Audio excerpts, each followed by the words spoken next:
Verilmiş cümlələri qarşısında rəqəm yazılmış hansı abzasın sonuna artırmaqla mətni genişləndirmək mümkündür. Amma bu bəxtəvərlik elə 2 ay əvvəldə qaldı. Artıq Nancy başqa cür düşünürdü. Harrington malikanəsində günləri məşəqqətli keçirdi. Qarşısında rəqəm yazılmış abzaslara nəzər yetirək. Xoş bir iyun səhəri idi. Evin xanımı Polly Harrington iti addımlarla mətbəxə girdi. Əslində o, tələskənliyi sevmirdi. Nancy adlı xidmətçi qız da sahibəsinin bu hərəkətindən çox təəccüblənmişdi. Nancy artıq 2 ay idi ki, bu evdə işləyirdi. Amma Polly Harringtonu heç vaxt belə görməmişdi. Amma bu bəxtəvərlik elə 2 ay əvvəldə qaldı. Yəni göründüyü kimi biz bu hissəyə verilən cümlələri artıra bilmərik. 2. Deməli 1 olmaz. 2. Bu iki sözün ardınca xidmətçi qız dərindən bir ah çəkmək istədi, amma özünü saxladı. Görəsən, nə vaxtsa evin sahibəsi ondan razı qalacaqdımı? Bir dəfə də olsa ona xoş üz göstərəcəkdimi? Amma bu bəxtəvərlik elə 2 ay əvvəldə qaldı. Göründüyü kimi artıra bilmərik. 3. Hər şey 2 ay əvvəl başladı. Yəni göründüyü kimi artıq burada hər şey 2 ay əvvəl başladı cümləsinə yer verilmişdir. Nancy Harrington ailəsinin malikanəsində xidmətçi kimi işləyəcəyini eşidəndə çox sevindi. Polly Harrington şəhərin ən varlı ailələrindən birinin övladı idi. Belə zəngin bir ev sahibəsinin malikanəsində işləmək hər kəsə nəsib ola bilməzdi. Odur ki, xidmətçi qız özünü bəxtəvər hesab edirdi. Göründüyü kimi burada deyir, bəxtəvər hesab edirdi. Amma bu bəxtəvərlik elə 2 ay əvvəldə qaldı. Artıq Nancy başqa cür düşünürdü. Harringtonun malikanəsində günləri məşəqqətli keçirdi. Yəni bundan əvvəlki hissədə biz görürük ki, deməli artıq bir dəfə də olsa Nancy xoş üz görməmişdi o evdə. Deməli bu düzgün cavabımız olacaq. 4-ə də baxaq. Polly Harrington ona acıqlanmaq üçün sanki fürsət axtarırdı. Yerə bir əşyanın düşməsi, hətta qapının azca bərk örtülməsi kifayət idi ki, buna görə Nancy'yə dişinin dibindən çıxanı desin. Amma bu bəxtəvərlik elə 2 ay əvvəldə qaldı. Gördüyü kimi artıra bilmirik. Qeyd etdiyimiz kimi sualın düzgün cavabı C bəndi olacaq. Biri Nancy'yə aid edilə bilməz. A bəndi. Bir neçə ildir ki, zəngin bir insanın malikanəsində qulluq edir. Deməli, baxaq. Burada mətndə deyir ki, hər şey 2 ay əvvəl başladı. Nancy Harrington ailəsinin malikanəsində xidmətçi kimi işləyəcəyini eşidəndə çox sevindi. Polly Harrington şəhərin ən varlı ailələrindən birinin övladı idi. Belə zəngin bir ev sahibəsinin malikanəsində işləmək hər kəsə nəsib ola bilməzdi. Odur ki, xidmətçi qız özünü bəxtəvər hesab edir. Deməli, burada 2 aydan söhbət gedir. Burada isə deyir ki, bir neçə ildir. Deməli, A bəndi yanlışdır. B bəndi. Ailəni dolandırmaq üçün işləməyə məcbur olmuşdur. Bəli, deyir ki, xəstə anası Nancy'dən başqa 3 körpəsi ilə dul qalandan sonra ailəni dolandırmaq bu az yaşlı qızcağızın boynuna düşmüşdür. C bəndi. Atası vəfat etmişdir. Bəli, çünki burada deyir ki, deməli, anası dul qalandan sonra, yəni anası dul qalıbsa demək ki, ərini itiribdir. D bəndi. Polly Harringtonun kobud davranışına məruz qalır. Bəli, biz bunu mətnin bir neçə yerində müşahidə edirik. Deməli, deyir ki, məsələn, bu da Polly deyir, bu dəfə daha yüksək və acıqlı səslə təkrar etdi. Nancy, dəfələrlə demişəm ki, səni çağıran zaman əndəki işi dərhal saxla və mənə qulaq as. Ondan sonra harada, deməli, bunu qeyd edə bilərik. Deməli, deyir ki, bir dəfə də olsa ona xoş üz göstərəcəkdimi? Yəni, müxtəlif yerlərdə biz bunu müşahidə edə bilirik mətndə. Göründüyü kimi sualımızın düzgün cavabı A bəndi olacaq. Mətndə hansı suala cavab yoxdur? A bəndi. Nancy niyə işləməyə məcbur idi? Mətnə nəzər yetirək. Deməli, burada deyir ki, Bu iki sözün ardınca xidmətçi qız dərindən bir ah çəkmək istədi, amma özünü saxladı. Görəsən nə vaxtsa evin sahibəsi ondan razı qalacaqdımı? Bir dəfə də olsa ona xoş yüz göstərəcəkdimi? Baxaq, Nancy indiyədək heç vaxt xidmətçilik etməmişdi. Xəstə anası Nancy'dən başqa 3 körpəsi ilə dul qalandan sonra ailəni dolandırmaq bu az yaşlı qızcığazın boynuna düşmüşdü.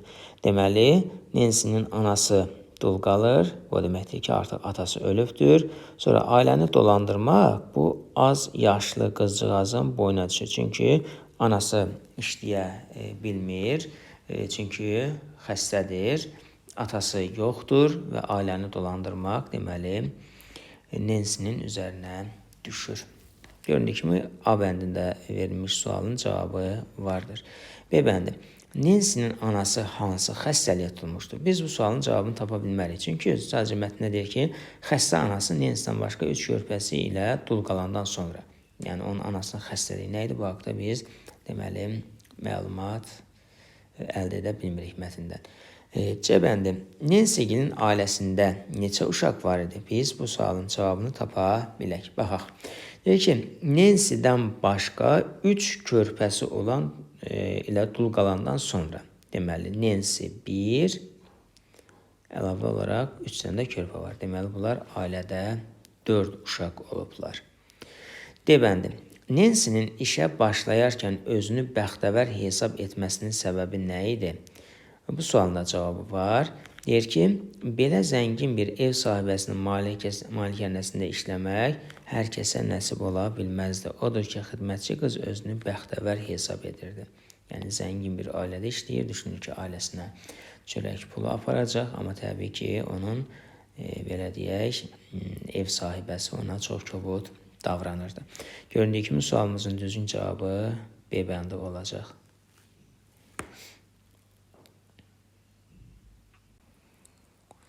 Mətnə əsasən cədvəli doldurun. Deməli, bizə nəticə olaraq verilmişdir ki, Polly əsəbləşərək acıqlı səslə Nancy'yə deyir. Dəfələrlə demişəm ki, səni çağıran zaman əlindəki işi dərhal saxla və mənə qulaq as. Deməli, bu nəticədir. Biz bunun səbəbini müəyyən etməliyik. A bəndi. Nancy'nin anası xəstə idi. Nancy'nin anasının xəstə olması ilə Polly'nin əsəbləşərək, yəni Harrington əsəbləşərək Nancy'yə belə söz deməsinin əlaqəsi yoxdur. B bəndi. Polly Harrington yüksək səslə Nancy'ni çağırır. Nancy isə ona əlindəki məcməyini yüyə-yüyə cavab verir. Gəlin mətnə nəzər yetirək. Deməli, deyir ki, burada amma Polly Harringtonu heç vaxt belə görməmişdi. Polly Harrington yüksəkdən səsləndi. Nancy, xidmətçi qız əlindəki məcməyini yüyə-yüyə cavab verdi. Deməli, burada yazılmışdır. Bəli, xanım. Polly bu dəfə daha yüksək və acıqlı səslə təkrar etdi. Nancy, dəfələrlə demişəm ki, səni çağıran zaman əlindəki işi dərhal saxla və mənə qulaq as. Xidmətçi qız əlindəki məcməyini bir kənara qoyub dedi. Baş üstə xanım. Yəni, burada artıq izahını verir ki, və sən mənə əlavə iş tapşırmışdın. Yəni, bir səhər başqa bir söz demişdin. Deməli, B bəndinə baxırıq. Polly Harrington yüksək səslə Nancy'ni çağırır. Nancy isə ona əlindəki məcməyini yüyə-yüyə cavab verir. Deməli, mətndə nəzər saldığımız hissəyə əsasən biz bu səbəbi müəyyən edə bilirik. Bunun nəticəsi isə Polly'nin əsəbləşərək, deməli, Nancy'yə dəfələrlə demişəm ki, səni çağıran zaman əlindəki işi dərhal saxla və mənə qulaq as sözlərini deməsi ilə nəticələnir. C bəndi. Evin xanımı Polly Harrington iti addımlarla mətbəxə girir. Yəni, ümumi mətnin məzmununa nəzər yetirmədiyimiz zaman bizi yönləndirə bilər bu cavabda. Amma nəzər yetirdiğimiz zaman görürük ki, deməli, burada verilmiş bu nəticənin bununla əlaqəsi yoxdur. Yəni, sonra baş verir o nəticə. Deməli, Nancy az yaşlı olsa da işləməyə məcbur olur. Bunda verilən nəticə ilə əlaqəsi yoxdur. Göründüyü kimi, sualımızın düzgün cavabı B bəndi olacaq. Biri Polly Harringtonun nitqidir. A bəndi. Nancy Harrington ailəsinin malikanəsində xidmətçi kimi işləyəcəyini eşidəndə çox sevindi. Yəni, bu nə Harringtonun, nə də Nancy'nin dilindən verilən ifadə deyil, müəllifin dilindən verilən ifadədir. Ona görə deməli, Polly Harringtonun nitqi ola bilməz. B bəndi. Qızcığaz bu 2 ayda sahibəsinin bircə dəfə də gülümsədiyini görməmişdi. Yenə müəllifin dilindən verilmişdir. C bəndi. Baş üstə xanım, sadəcə siz mənə bu səhər mətbəxdə təmizlik işlərini tez bitirməyi əmr etmişdiniz. Deməli, bu Nancy'nin nitqidir. Çünki onun dilindən verilmişdir.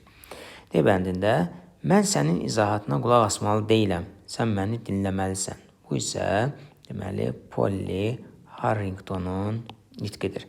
Deməli, sualımızın düzgün cavabı D bəndi olacaq.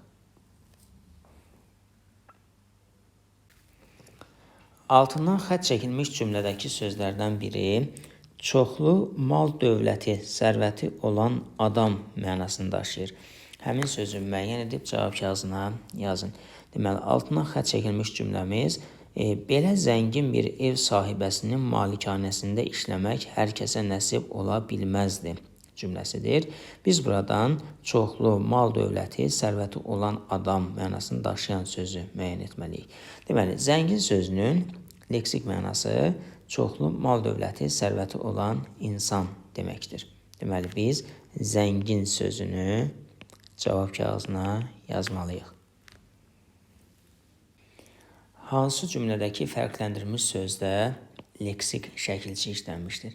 Bildiyimiz kimi leksik şəkilçi sözün mənasını, qrammatik şəkilçi isə sözün formasını dəyişdirir. A bəndi. Ocağın üzərindəki çaydan qaynayırdı. Deməli, burada çay isminə dan şəkilçisi artırılmaqla çaydan ismi düzəldilmişdir. Deməli, buradakı çaydan sözü, yəni çaydan sözündəki dan şəkilçisi leksik şəkilçidir. Və bəndi. Lənkərandan gələn qatar stansiyaya çatdı. Lənkəran sözün köküdür. Lənkərandan. Yəni, Lənkəran sözü ilə Lənkərandan sözünün məna fərqi yoxdur.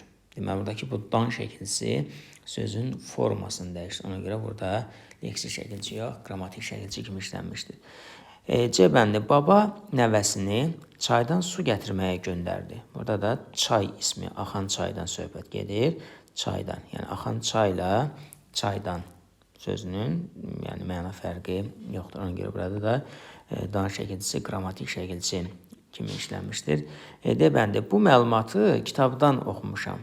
Yenə də kitab sözü ilə kitabdan sözünün məna fərqi yoxdur. Deməli, buradakı dan şəkilçisi də kitab sözünün formasını dəyişdir. Ona görə qrammatik şəkilçidir.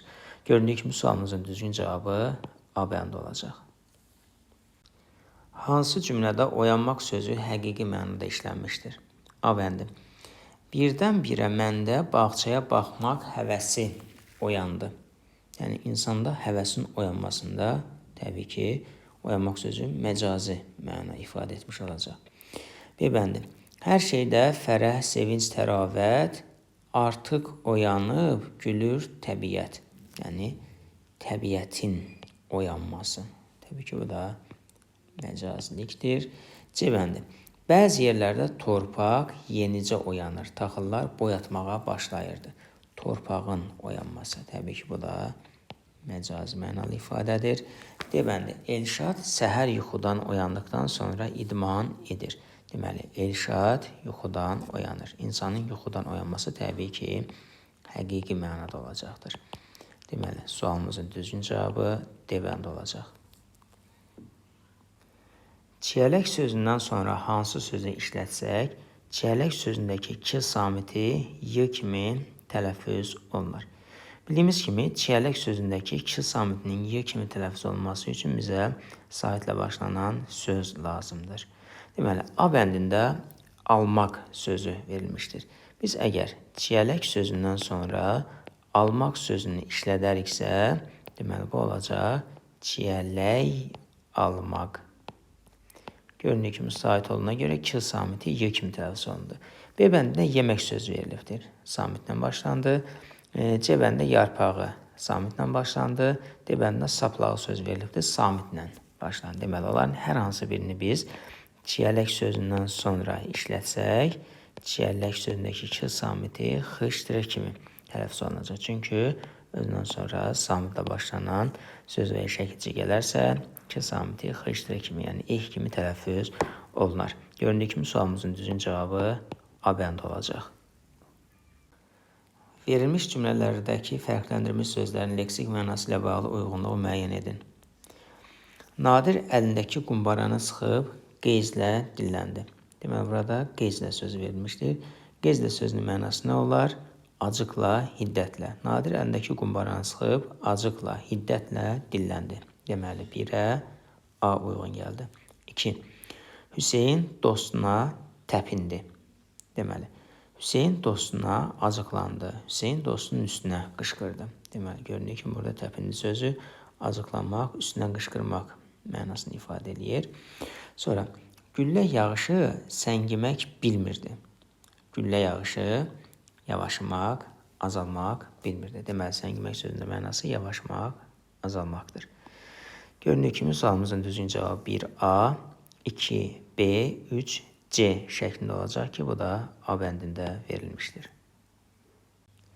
Hansı söz amonim olmaqla yanaşı çox mənalıdır? A bəndində baş sözü verilmişdir. Bu söz yalnız çox mənalı sözdür.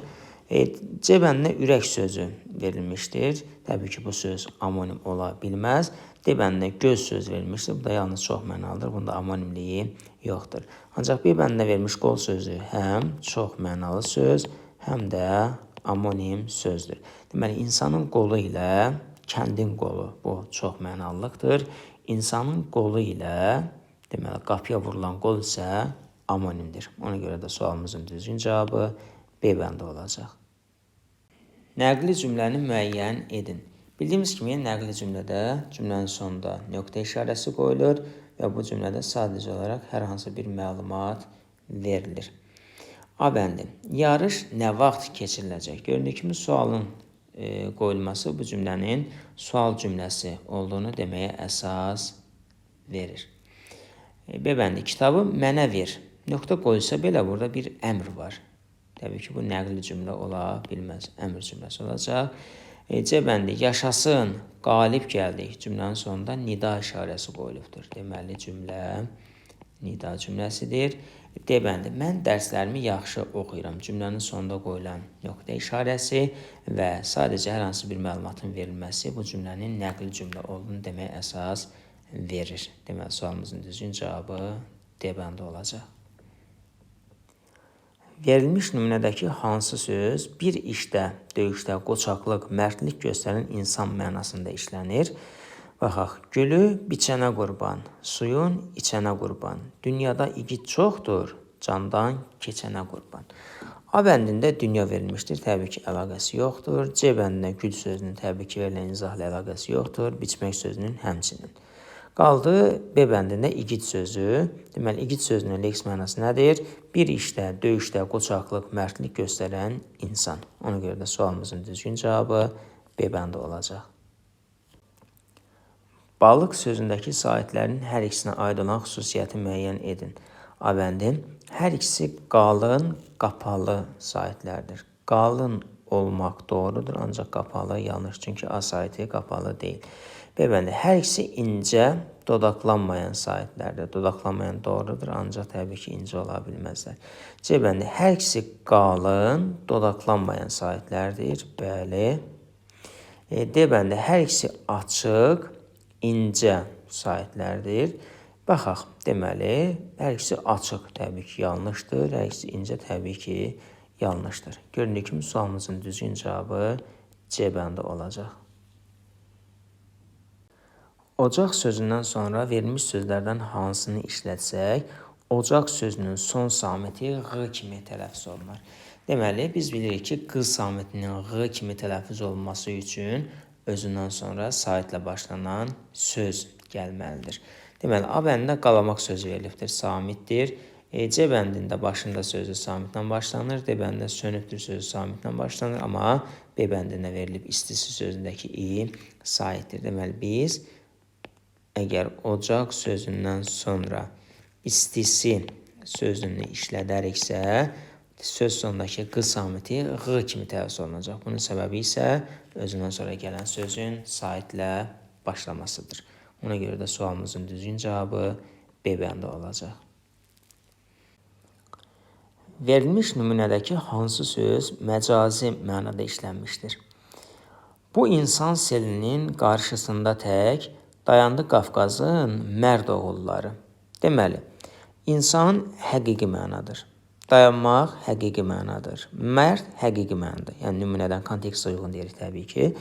Amma insan selində sel sözü təbii ki məcazi məna olacaqdır. Ona görə də sualımızın düzgün cavabı C bəndi olacaq. Hansı bənddəki fərqləndirilmiş sözlər bir-birlə münasibətdə amonim deyil? A bəndi. Hamı şam yeməyini bitirmişdi. Demək, buradakı şam sözü yağışdan sonra şam ağacları sükuta qərq olmuşdu cümləsindəki şam sözü. Deməli, şam yeməyi və ağac şam. Bunlarda təbii ki, məna tamamilə fərqlidir. Ona görə bu sözlər amonimdir. B bəndi. Nərgiz anasının ona ilk dəfə saç hördüyünü xatırlayırdı. Saçı hörmək, saç insanın saçından söhbət gedir. 2-də günəşin şüaları ətrafa işıq saçırdı. İşıq saçmaq, biri nəysə işıq saçmaq bu feildir. İnsan saçı bildiyimiz kimi isimdir. Mənalar tamamilə fərqlidir. Təbii ki, bunlar amonim olacaqdır. C bəndi. Qarın üstündə heyvan ayağının izi var. Heyvan ayağında ayaq sözü həqiqi mənadır. 2-də yazıb ki, evimiz kəndin ayağında idi. Yəni, göründüyü kimi burada mənalar bir-birindən tamamilə fərqlənmədi. Heyvan ayağı həqiqi məna oldu, kəndin ayağı isə ondan törəmə məna oldu. Deməli, ayaq sözü olacaq çox mənalı söz. D bəndinə baxaq. Balıqlar kürü tökmək üçün çaya doğru üzürdülər. Burada kürüdən, balığın kürüsündən söhbət getdi. İsimdir. 2-də yazıb ki, atam qarı kürümək üçün həyətə düşdü. Qarı kürümək, təmizləmək və eyni zamanda bu söz də feildir. Göründüyü kimi A, B, D bəndində verilən sözlər bir-birlə münasibətdə amonimdir. Ancaq C bəndində verilən söz isə çox mənalı sözdür. Ona görə də sualımızın düzgün cavabı C bəndi olacaq. Hansı cümlədə tünd hərflərlə verilmiş söz leksik mənaya malik deyil? A bəndi. Dağ dağa qovuşmaz, insan insana qovuşar. Deməli, buradakı insan sözü leksik mənaya malikdir. Çünki bu söz bir məna ifadə edir. B bəndi. O məni gördü, lakin salam vermədi. Lakin sözünün hər hansı bir mənası yoxdur. Ona görə burada leksik məna olmayacaq. C bəndi. Universitetə qəbul olunmaq onun ən böyük arzusu idi. Arzu sözü suala cavab verir və eyni zamanda hər hansı bir mənanı ifadə edir. Deməli, bu söz leksik mənaya malikdir. D bəndi. Eşitdiyinə inanma, gördüyünə inan. Gördüyünə sözündə də biz bir mənanın olduğunu görürük. Yəni, bu sözün ifadə etdiyi bir məna var. Ona görə bunun leksik mənası vardır. Deməli, insan arzu və gördüyü sözlər, yəni görmək sözlərinin leksik mənası vardır. Lakin söz isə yalnız qrammatik mənaya malik olan sözdür. Ona görə sualımızın düzgün cavabı B bəndi olacaq. Dolu vedrə birləşməsindəki dolu sözü ilə amonimlik təşkil edən dolu sözünün işləndiyi cümləni müəyyən edərək cavab kağızına yazın. Deməli, biz dolu vedrə birləşməsindəki dolu sözü ilə verilmiş cümlələrdəki dolu sözünü müqayisə etməliyik. Bunlardan hansının amonim olduğunu müəyyən etməliyik. Əvvəla bunu qeyd edək ki, dolu sözü həm amonim, həm də çox mənalı sözdür və biz bilirik ki, amonimlər də mənalar tamamilə fərqli olur. Çox mənalı sözlər isə ilkin həqiqi mənadan törəmə məna nəticəsində meydana çıxır. Verilmiş cümlələrdəki dolu sözü ilə birləşmədəki dolu sözünü müqayisə edək. Deməli, dolu vedrə, bir də ürəyim sözlə doludur. Dolu vedrə həqiqi mənadır. Amma ürəyim sözlə doludur deyirəmsə, artıq buradakı doludur məcazi mənanı ifadə edir. Yəni, o dolu vedrənin, elə bilin ki, məcazi mənasıdır. Ürəyim sözlə doludur birləşməsindəki dolu sözü.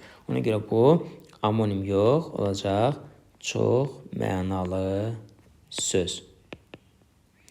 Amonimlərdə isə dediyimiz kimi mənalar tamamilə fərqli olacaq. Dolu vedrədəki dolu sözü ilə dolu yağırdı cümləsindəki dolu sözünün bir-birindən heç bir asıllığı yoxdur. Yəni, bunlar tamamilə fərqli sözlərdir. Ona görə də dolu yağırdı cümləsindəki dolu sözü ilə dolu vedrə birləşməsindəki dolu sözü olacaq amonim. Biz ikinci cümləni və ya 2 rəqəmini cavab kağızına yazmalıydıq. Biri, mətndə toxuculuq məhsulu kimi verilməmişdir. Mətnin giriş hissəsinə nəzər yetirək. Pərdələr və müxtəlif örtüklər. Köynəklər və xalçalar. Deməli, köynəklər var, xalçalar var. Dəsmallar və kostyumlar. Bütün bunlar və çox miqdarda digər lazımlı şeylər toxuculuq adlandırılan prosesdə əldə olunur. Görünür ki, burada dəsmal da var. Deməli, köynək, xalça və dəsmalın verildiğini gördük. Ancaq ayaqqabılar ümumiyyətcə toxuculuq məhsulu kimi də təbii ki olmaz. Eyni zamanda mətndə də bu toxuculuq məhsulu kimi verilməmişdir. Ona görə sualımızın düzgün cavabı D bəndi olacaq. Mətnə əsasən uyğunluğu müəyyən edin. 1. İpəkçiliyin ilk yarandığı ölkə. Mətnə nəzər yetiririk. Deməli, bizim eradan əvvəl təqribən 2000-ci ildə Çində ipəkçilik yarandı. Deməli, eradan əvvəl təqribən 2000-ci ildə ipəkçilik yarandı Çində. Deməli, 1-ə uyğun gəldi C. Sonra, pambıqdan parça toxunulan ölkə. Deyir ki, qonşu Hindistanda pambıqdan parça toxuyurdular. Deməli, 2-yə uyğun gəldi A. Bizə gəlib çatmış ən qədim parçanın toxunulduğu ölkə. Baxaq, bizim günlərə qədər gəlib çatmış ən qədim parça 8000 il əvvəl müasir Türkiyənin ərazisində toxunulmuşdur. Deməli, 3-ə də uyğun gəlir B bəndi. Sualımızın düzgün cavabı göründüyü kimi 1C, 2A, 3B şəklində olur ki, bu da A bəndində verilmişdir. Mətnin məzmununa əsasən hansı ifadə nöqtələrin yerinə yazıla bilməz? Deməli, cümləni oxuyaq. Deyir ki, 18-ci əsrə qədər parçaları sadə toxucu dəzgahının köməyi ilə toxuyurdular. Sonradan əyrici və toxucu dəzgahlar icad olundu, kəşf olundu, ixtira olundu. Hamısı təbii ki yazıla bilər. Ancaq sonradan əyrici və toxucu dəzgahlar yox oldu. Demək təbii ki məntiqsizdir. Bunu oraya yaza bilmərik. Ona görə də sualımızın düzgün cavabı D bəndi olacaq. Orta əsrlərdə Azərbaycanda ipəkçilik, barama saxlama və ipək parça istehsalının yüksək inkişaf etməsinin səbəbini mətnin hansı tərkib hissəsindən müəyyən etmək mümkündür? Baxaq, deməli deyir ki, orta əsrlərdə Avropa ilə Asiya arasında geniş ticarət əlaqəsi zamanı ipəkçiliyin xüsusi rolu olmuşdur. Deməli, qədim ipək yolu Qafqazdan, o cümlədən Azərbaycandan keçirdi. Həmin dövrlərdən Azərbaycanın bəzi ərazilərində ipəkçilik, barama saxlama və ipək parça istehsalı yüksək inkişaf etmişdir. Görünür kimi bu məlumat mətnin əsas hissəsində verilmişdir. Ona görə də sualımızın düzgün cavabı olacaq C bəndi. Mətnə əsasən yanlış fikirdir. A bəndi. Müasir dövrdə parçaların çoxu tam avtomatlaşdırılmış kombinatlarda istehsal olunur. Bəli, doğru fikirdir. Deməli, deyir ki, nəticə hissəsində bizim günlərdə parçaların çoxu dünyanın bir çox ölkələrindəki toxuculuq fabriklərində quraşdırılmış və tam avtomatlaşdırılmış kombinatlarda istehsal olunur. B bəndi. İnsanlar qədim dövrlərdə geyim hazırlamağı bacarmırdılar. Mətnə nəzər yetirək. Deməli, deyir ki, İnsanlar hələ daş dövründə geyim hazırlamağı öyrənmişdilər. Yəni, göründüyü kimi artıq B bəndi yanlış olmuş oldu. C bəndi. Orta əsrlərdə Avropa ilə Asiya arasında geniş ticarət əlaqəsi ipəkçiliyin inkişafına səbəb olmuşdur. Deməli, deyir ki, orta əsrlərdə Avropa ilə Asiya arasında geniş ticarət əlaqəsi zamanı ipəkçiliyin xüsusi rolu olmuşdur. Deməli, bu da doğru fikirdir. Sonra deməli deyir ki, əyrici və toxuyucu dəzgahların icadı geyimlərin daha gözəl və daha ucuz olmasına səbəb oldu. Deməli, mətnə nəzər yetirək. Deməli, deyir ki, sonradan əyrici və toxucu dəzgahlar deməli icad olundu. Yəni, burada nöqtələrin yerinə biz onu yaza bilərik. Bu dəzgahlar daha məhsullar olduğu üçün tezliklə geyim nəinki daha gözəl, həm də daha ucuz oldu. Deməli, burada görürük ki, bu fikir də doğrudur. Göründüyü kimi sualımızın düzgün cavabı B bəndi olacaq. Çünki bayaq da qeyd etdiyimiz kimi insanlar qədim dövrlərdə geyim hazırlamağı bacarmırdılar yazılıb burada. Amma burada gördük ki, insanlar hələ daş dövründə geyim hazırlamağı öyrənmişdilər. Altından xətt çəkilmiş cümlədən adam sözünün qarşılığını müəyyən edib cavab kağızına yazın. Deməli, altından xətt çəkilmiş cümlə İnsanlar hələ daş dövründə geyim hazırlamağı öyrənmişdilər cümləsidir. Biz bu cümlədən adam sözünün qarşılığını müəyyən etməliyik. Deməli, burada insanlar söz verilmişdir. Biz insanlar sözünü adam sözü ilə rahat şəkildə əvəz eləyə bilərik. Deməli, biz cavab kağızına insan sözünü və ya insanlar sözünü yazmalıydıq.